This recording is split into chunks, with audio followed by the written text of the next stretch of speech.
तर coastal road संदर्भात आणि गड किल्ल्यांच्या संवर्धनासंदर्भात मुख्यमंत्र्यांनी काय म्हटलेलं आहे पत्रकारांशी बोलताना जाणून घेऊया। मुंबईचा जो कोस्टल रोड आहे त्याचं CRZचं फायनल क्लिअरन्स जो आहे तो केंद्र सरकारकडे आलेला आहे। त्या संदर्भात मी केंद्र सरकारला विनंती केली आणि केंद्र सरकारने आज सांगितलं की जवळजवळ त्यांची प्रोसेस पूर्ण झाली आहे, त्यामुळे एका महिन्याच्या आत ते फायनल नोटिफिकेशन त्याचं जे आहे ते काढतील आणि त्यातनं जो दक्षिण भागातला कोस्टल रोड आहे त्याचं टेंडर काढून तात्काळ त्याचं काम देखील आपल्याला सुरू करता येईल।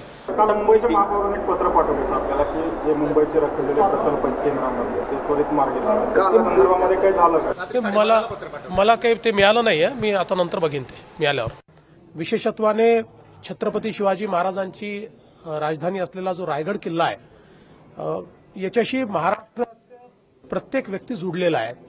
आज आम्ही विशेषत्वाने मंत्री महोदयांना विनंती केली की पॉवर्स डेलिगेट केले पाहिजे, कारण हे आताची जी प्रोसेस आहे त्यात 1 रुपयाची खरेदी करायलाही दिल्लीला यावं लागतं आणि आज त्यांनी ते मान्य केलेलं आहे। आमचा जो काही DPR आहे तो मान्य केल्यानंतर सगळे अधिकार हे ते खाली डेलिगेट करणार आहेत। त्यामुळे मला असं वाटतं की आता रायगड किल्ल्याचं जे काही संवर्धन करायचं आहे ते अतिशय वेगाने आम्हाला करता येईल। त्याचा जवळजवळ 600 कोटी रुपयाचा प्लॅन आम्ही तयार केला आहे। तो प्लॅन जो आहे आता त्याला मान्यता मिळून आणि त्याचं काम देखील आम्हाला करता येईल।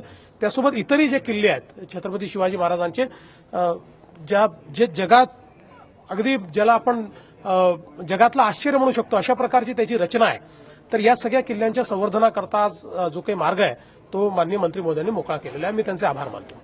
तर मुख्यमंत्र्यांचा दिल्ली दौरा खरं तर अनेक अर्थांनी महत्त्वपूर्ण बनलेला आहे।